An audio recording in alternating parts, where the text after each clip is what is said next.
Hello दोस्तों, आज की इस वीडियो में क्लास 12th के अकाउंट्स का एक चैप्टर हम कवर करने वाले हैं जो हमारा 10 to 12 मार्क्स का सीबीएसई बोर्ड एग्जाम में पूछा जाता है। चैप्टर का नाम है इशू ऑफ डिबेंचर्स। तो भाई इसमें जो क्वेश्चन पूछे जाते हैं, एक 6 मार्क्स का, 4 मार्क्स और 2 मार्क्स के एमसीक्यूज। तो इसमें जो क्वेश्चन पूछे जाते हैं वो हर बार सेम पूछे जाते हैं, फिगर्स को थोड़ा चेंज करके। तो इस चैप्टर में स्कोर करना बहुत ही ज़्यादा इजी है और ज़्यादा वास्ट भी नहीं है। इसके अंदर जो कंसेप्ट है बहुत कम है और स्कोरिंग जो है आप अच्छी कर सकते हो इसके अंदर। तो इस वीडियो को पूरा एंड तक देखना, तभी आप इसमें फुल स्कोर कर पाओगे। ठीक है, अब इसमें मैं स्टार्ट करूंगा ओवरव्यू से कि इस चैप्टर के अंदर हम करने क्या वाले हैं, जिससे कि क्वेश्चन करने में थोड़ा इजी हो जाए। क्लियर? तो सबसे पहले क्या बताऊंगा मैं आपको, वो देखो। कंपनी को जब भी पैसों की जरूरत होती है तो वो मनी रेज कैसे करती है? दो तरीकों से। या तो वो शेयर इशू करेगी या फिर डिबेंचर इशू करेगी। तो जो शेयर इशू वाला चैप्टर है वो मैं ऑलरेडी कवर कर चुका हूँ, उसका लिंक डिस्क्रिप्शन में दे दूंगा कि जब भी हम शेयर इशू करते हैं तो उसकी अकाउंटिंग कैसे होती है, एंट्रीज कैसे करनी होती है। आज जो हम कवर करने वाले हैं वो है इशू ऑफ डिबेंचर। तो कंपनी क्या करती है? डिबेंचर इशू करती है पब्लिक को, ठीक है, और उनसे पैसे ले लेती है। अब पैसे लिए हैं कंपनी ने, तो इसके बदले में पब्लिक को कुछ देना भी पड़ेगा। तो हम क्या देंगे? इंटरेस्ट। ठीक है, तो ये कंसेप्ट है डिवेंचर का। कंपनी डिवेंचर इशू करके पैसे लेती है और उसके बदले में इंटरेस्ट देती है पब्लिक को। क्लियर? अब मान लो इन्होंने 1 लाख डिवेंचर इशू करे थे 10 रुपीज के, और साथ में ऐसे लिख के देगा 9% डिवेंचर। तो अब आपको इसमें आइडेंटिफाई करना पड़ेगा कि रेट ऑफ इंटरेस्ट कितना है, डिवेंचर कितने हैं, एक डिवेंचर कितने का है। तो वो कैसे आइडेंटिफाई करेंगे? ये जो परसेंट में लिखा हुआ है वो है हमारा रेट ऑफ इंटरेस्ट। ठीक है, और ये जो 1 लाख है वो है हमारे नंबर ऑफ डिबेंचर्स, और ये है हमारा वैल्यू ऑफ 1 डिबेंचर। ठीक है, तो इस तरीके से आप आइडेंटिफाई कर सकते हो। ये बहुत ही बेसिक लेवल है, मैं स्टार्टिंग से बता रहा हूँ एकदम ये चैप्टर। ठीक है, अब हम आगे चलते हैं और जल्दी जल्दी इस चैप्टर को कंप्लीट करते हैं। अब देखते हैं कि क्वेश्चन किस तरह से पूछे जाएंगे। ठीक है, उसके लिए पहले एक कंसेप्ट बताना पड़ेगा आपको। मान लो कंपनी ने क्या किया, 10,000 डिबेंचर इशू करे 10 रुपीज के, और इंटरेस्ट कितना था? 10%। और 3 इयर्स के लिए इन्होंने क्या किया था? डिबेंचर इशू किया था। 1 अप्रैल 2024 में इशू किया था, और 3 साल बाद वो रिडीम हो जाएगा। मींस कंपनी को वो पैसा वापस करना पड़ेगा पब्लिक को, क्योंकि वो डिबेंचर सिर्फ 3 इयर्स के लिए इशू हुए थे। तो वो कब हो जाएगा? यहाँ पे 25 हो गया, 26। अब 1 अप्रैल 27 को कंपनी को क्या करना पड़ेगा? वो पैसा वापस करना पड़ेगा जितना भी उन्होंने डिबेंचर इशू करके लिया था। क्लियर? तो ये क्या करेंगे, इधर हम बोलते हैं रिडम्पशन। इस डेट पे इशू किया था और इस डेट पे रिडम्पशन होगा, मींस रिपेमेंट होगी। रिडम्पशन को क्या बोलते हैं? रिपेमेंट। तो क्वेश्चन में क्या वर्ड यूज करेगा? वो रिडम्पशन। तो इसलिए बच्चे कंफ्यूज हो जाते हैं कि यार रिडम्पशन क्या होता है। ठीक है, तो इसका मतलब होता है रिपेमेंट। क्लियर? अब वो क्वेश्चन इस तरीके से ही पूछेगा, इशू किया हमने ऐसे, फिर रिडम्पशन किया इस डेट पे। ठीक है, तो टर्म्स बता दी मैंने आपको कि क्या क्या टर्म्स इसके अंदर यूज होगी। अब क्या हो सकता है, मान लो ये जो डिबेंचर था 10 रुपीज का था। अब ये इशू पार पे भी हो सकता है, डिस्काउंट पे भी हो सकता है, या फिर वो प्रीमियम पे भी हो सकता है। इसका मतलब पार मतलब 10 रुपीज का था, 10 रुपीज पे ही इशू किया। डिस्काउंट मतलब 10 रुपीज का था लेकिन हमने 9 रुपीज में इशू किया। प्रीमियम मतलब 10 रुपीज का था लेकिन 11 रुपीज पे हमने इशू किया। रिडम्पशन पे भी ऐसे ही होता है, रिडम्पशन एट पार हो सकता है। पार मतलब 10 रुपीज का था, 10 पे ही हमने रिडीम कर दिया। या तो एट प्रीमियम होगा। रिडम्पशन कभी भी डिस्काउंट पे नहीं होता। क्लियर? अगर 11 रुपीज पे हमने उसको रिडीम किया, इसका मतलब वो प्रीमियम पे रिडीम हुआ है। क्लियर? तो भाई ये केसेस हैं। तो अब हम क्वेश्चन में कैसे पूछ सकता है, देखो 6 केस बना देगा। अभी हम चलेंगे धीरे धीरे। देखो वो बोलेगा इशू एट पार हुआ है और रिडम्पशन एट पार, तो ये एक केस हो गया। बोलेगा इशू एट पार किया है लेकिन रिडम्पशन एट प्रीमियम, तो ये 2 केस हो गए। ऐसे करके वो 6 केस बना देगा पूरे चैप्टर में। यही 6 केस है जो अब हमें पढ़ने हैं। ठीक है, तो एक बार चलते हैं जल्दी से कि इन 6 केस की जो है अकाउंटिंग कैसे करेंगे हम इस। ठीक है, तो यहाँ पे मैंने पूरा आपके लिए प्रिपेयर कर रखा है, आप चाहे तो स्क्रीनशॉट ले लेना, अगर आप नोट डाउन नहीं करना चाहते स्क्रीनशॉट ले लेना। क्लियर। फर्स्ट केस आएगा issue at par, redeemable at par. तो इसकी एंट्री क्या होगी, 2 ही एंट्री होगी। और बता देता हूँ आपको 6 मार्क्स में ये क्वेश्चन पूछा जाता है। ठीक है, 6 मार्क्स का क्वेश्चन आएगा। अभी मैं क्वेश्चन में दिखाऊंगा कि किस टाइप का क्वेश्चन पूछा जाता है एग्जाम के अंदर। अगर आप ये वीडियो देख रहे हो ना तो आपको कहीं और जाने की जरूरत ही नहीं है इसके बाद। क्लियर, सीधा क्वेश्चन करो अब आप अटेम्प्ट ये वीडियो देखने के बाद। 6 मार्क्स का क्वेश्चन आएगा, 3 केस देगा और तीनों की 2-2 एंट्री होगी और ये 6 मार्क्स आपके पूरे फुल हो जाएंगे। ठीक है, अब आप देखो यहाँ पे अगर वो issue at par, redeemable at par बोलता है तो एंट्री क्या होगी, bank debit to debenture application and allotment, और दूसरी entry debenture application and allotment to percent debenture. अब परसेंट के आगे मैंने गैप छोड़ा है, क्वेश्चन में कुछ भी दे सकता है 9%, 10%, तो वो आप फिल कर देना यहाँ पे। क्लियर, यहाँ पे शॉर्ट फॉर्म यूज करिए, आपको एग्जाम में पूरा लिखना है। तो फर्स्ट केस तो बहुत ही ईजी था। अब सेकंड केस में धीरे धीरे देखो क्या होगा, issue at discount, redeemable at par. तो फर्स्ट एंट्री हमेशा सेम रहेगी।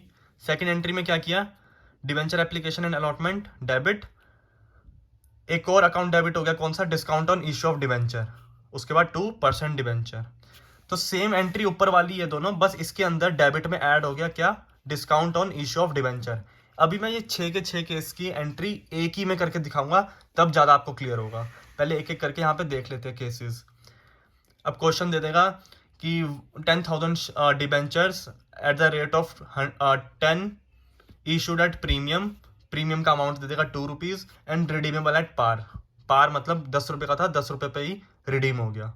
तो उसकी एंट्री क्या हो जाएगी, bank debit to debenture application and allotment. First entry हमेशा सेम रहेगी। सेकंड क्या, debenture application and allotment account debit 2% debenture, अभी तक सेम है। टू सिक्योरिटी प्रीमियम, अगर इशू प्रीमियम पे होता है तो सिक्योरिटी प्रीमियम आ जाता है। ठीक है, अब हम चलते हैं नेक्स्ट 3 केसेस जो हमारे रह गए हैं, जल्दी जल्दी एक बार कवर कर लेते हैं, फिर उसके बाद क्वेश्चंस पे चलेंगे। फोर्थ केस क्या है, issued at par, redeemable at premium. First entry हमेशा सेम, सेकंड एंट्री में क्या हुआ, वो भी सेम रहेंगी। ठीक है, 2 अकाउंट सेम रहेंगे, बस ऐड ऑन हो जाएगा उसके अंदर क्या, loss on issue of debenture और premium on redemption of debenture. क्योंकि अगर रिडीम हम प्रीमियम पे कर रहे हैं, मतलब पैसा हमने कम लिया था लेकिन देने टाइम में ज़्यादा दे रहे हैं, तो वो हमारा एक तरह का लॉस है। तो उस लॉस को हम कैसे अकाउंट करेंगे बुक्स के अंदर, 2 एंट्री पास करके, ये दोनों। और इन दोनों में अमाउंट हमेशा सेम रहेगा, जो अमाउंट इधर डेबिट करोगे वही अमाउंट यहाँ पे क्रेडिट करना है। ठीक है, वो क्वेश्चन के थ्रू ही हम समझ पाएंगे, पहले एंट्रीज को एक तरह से याद कर लेते हैं।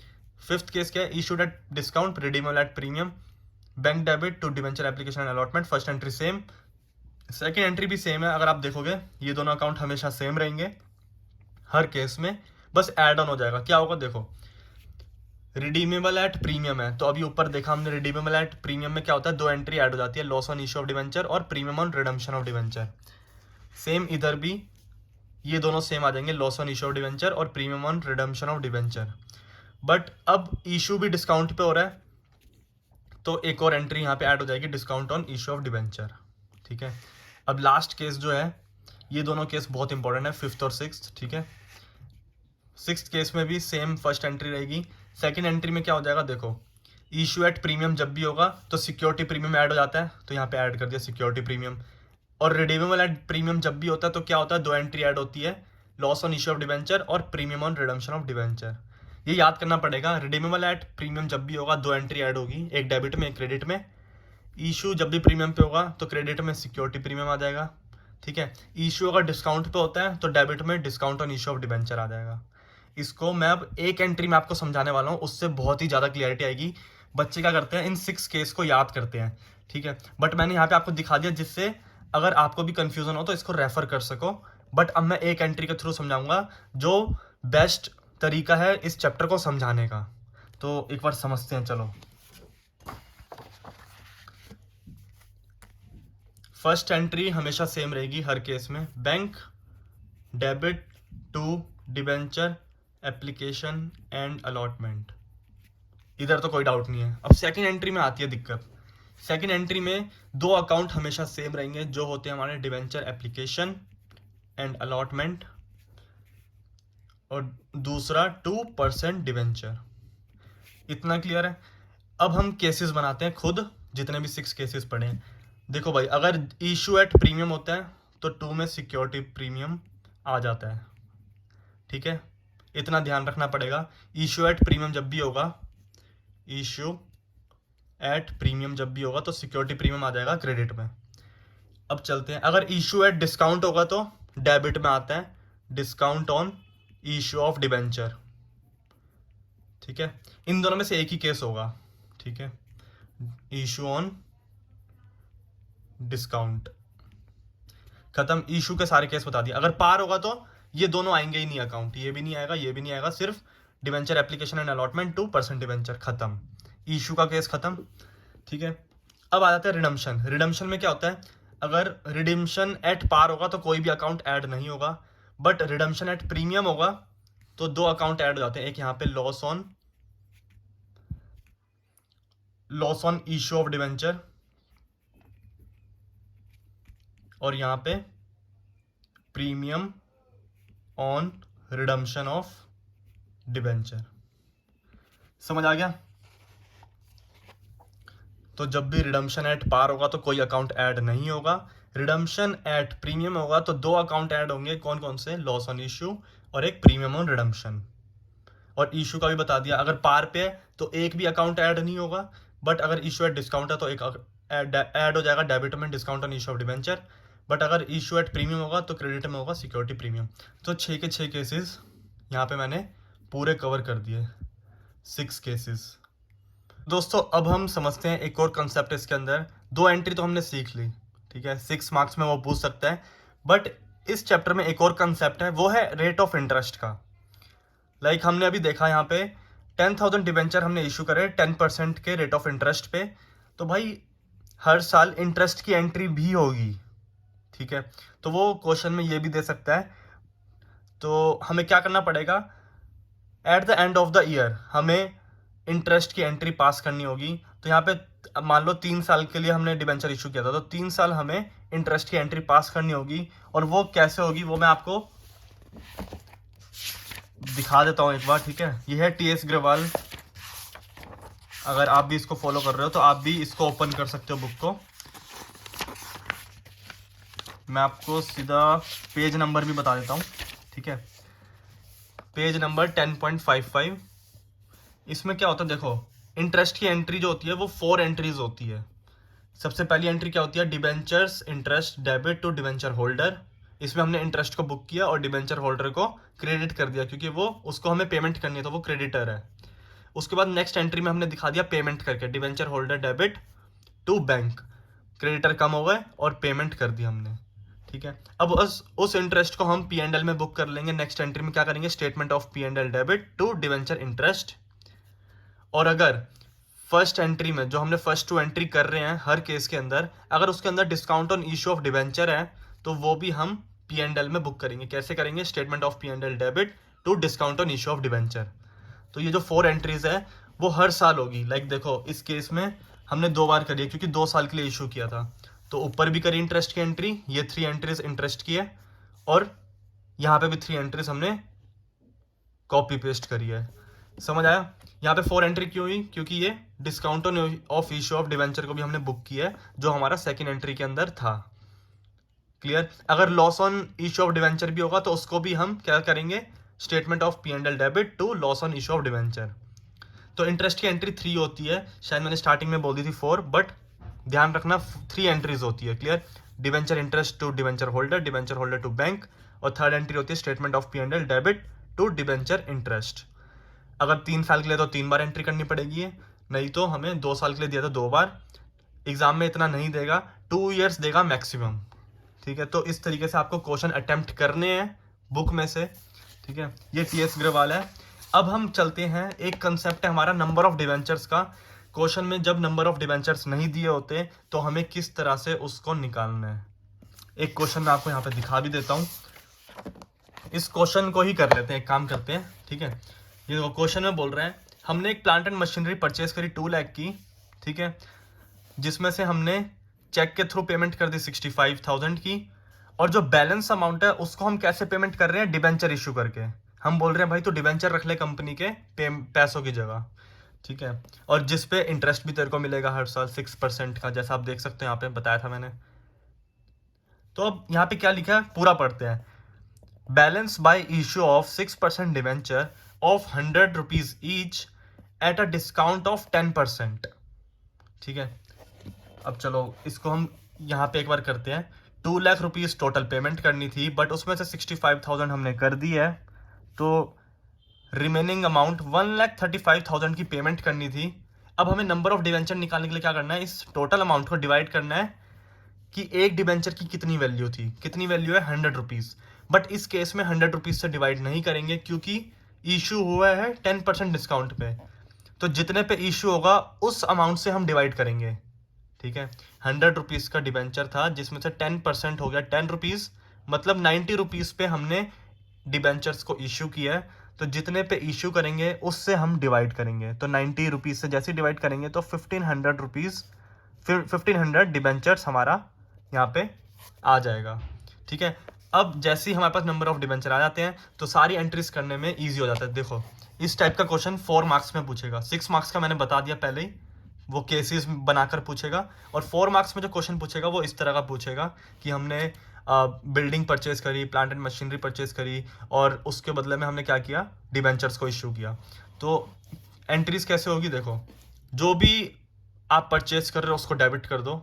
ठीक है, बिल्डिंग है तो बिल्डिंग को, प्लांट एंड मशीनरी है तो प्लांट एंड मशीनरी को, टू मशीन मार्ट जिससे भी परचेज कर रहे हो, इस केस में हम मशीन मार्ट से परचेज कर रहे हैं तो टू मशीन मार्ट।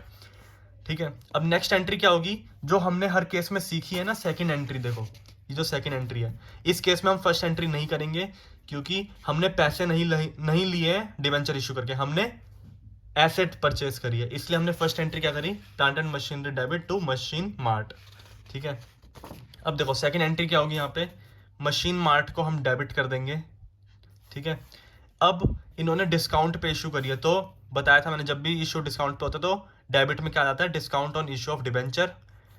ठीक है, अब टू बैंक भी आ गया, क्यों, क्योंकि हमने कुछ पेमेंट बैंक के थ्रू करी है 65,000, तो 65,000 हम बैंक में डाल देंगे और साथ में लिखेंगे 2% डिवेंचर। ठीक है, समझ आ गया कैसे हुआ ये। तो मैं अगर उससे रिलेट करूं तो देखो अभी तक हम इसको बैंक लिख रहे थे, इसको लिख रहे थे डिवेंचर एप्लीकेशन एंड अलॉटमेंट, फिर इसको भी हम लिख रहे थे डिवेंचर एप्लीकेशन एंड अलॉटमेंट।